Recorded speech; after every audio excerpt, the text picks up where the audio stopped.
It's சினிமாலைக்கு எந்த இப்படி நினச்சி பார்க்க போகிற முடியும் பார்த்தீங்கன்னா பிக் பாஸ் சீசன் 9 இன்னைக்கு எபிசோடில் வந்து பார்த்திங்கன்னா நெக்ஸ்ட்டு ஒரு segment. So first Divya Sandra இவங்கள ரோஸ்ட் பண்ணிடுறாங்க. அதுக்கப்புறம் திவ்யா வந்து உட்கார வச்சிடறாங்க, சாண்ட்ராவையும் உட்கார வச்சிடறாங்க. நடுவில் வந்து நம்ம பிரஜின் வந்து பார்த்திங்கன்னா ஒரு மாதிரி கோவப்படுற மாதிரி மூஞ்சி வச்சுருக்காரு.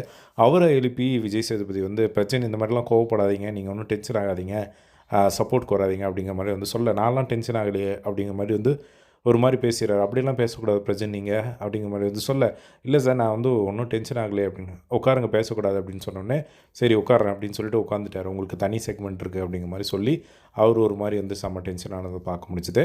அதுக்கப்புறம் இந்த சைடு அப்படியே வந்து திவ்யா கிட்ட வந்து விஜய் சேதுபதியோட கேள்வி ஒன்று தான், நேற்று நீங்கள் பால் வந்து வேணும்னு சொன்னீங்க, தலைவலிக்குதுன்னு சொல்லி டாக்டர் வந்து உங்களுக்கு மாத்திரை கொடுத்தாங்க, அந்த மாத்திரையும் வந்து போடலை, கேட்டால் வந்து பால் இல்லை அப்படின்னு சொல்கிறீங்க. சரி அது பால் இஷ்யூவில் கொஞ்ச நேரம் கழித்து உங்களுக்கு வந்து பாலும் வந்து கொடுக்குறாங்க, அதையும் நீங்கள் வேணான்னு சொல்லிட்டீங்க.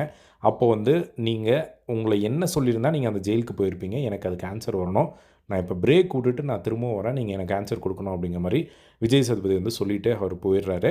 அதுக்கப்புறம் இந்த இடத்துல வந்து பார்த்திங்கன்னா உடனே வந்து திவ்யா வந்து சாண்ட்ரா கிட்டே போயிட்டு, அக்கா எவ்வளோ கேட்டாலும் என்கிட்ட பதில் இல்லைக்கா, அவ்வளோதான்க்கா, இதுக்கு மேலே என்னக்கா சொல்ல முடியும் அப்படிங்கிற மாதிரி ஒரு மாதிரி பேசுகிறாங்க. அதுக்கப்புறமா வந்து இவங்க எல்லோரும் சேர்ந்து நம்ம ஒர்க்கே பண்ணல அப்படிங்கிற மாதிரி வந்து சொல்கிறாங்க. நேற்று வந்து டீலக்ஸ் ரூமெல்லாம் அவ்வளோ க்ளீனாக கூட்டணும்னு சொன்னாங்க, இப்போ வந்து யாருமே வந்து நல்லா பண்ணோம் அப்படின்னு சொல்லாமல் இங்கே வந்து நல்லா பண்ணல அப்படிங்கிற மாதிரி வந்து சொன்னாங்க. எனக்கு வந்து நேற்று அவ்வளோ ஹர்ட் ஆச்சு, அதனால தான் வந்து வெளியே உட்காந்துருந்தேன், இதுக்கு மேலே என்னால் என்ன சொல்ல முடியும் அப்படிங்கிற மாதிரி வந்து அவங்க சொல்லிக்கிட்டு இருக்கிறத வந்து பார்க்க முடியுது.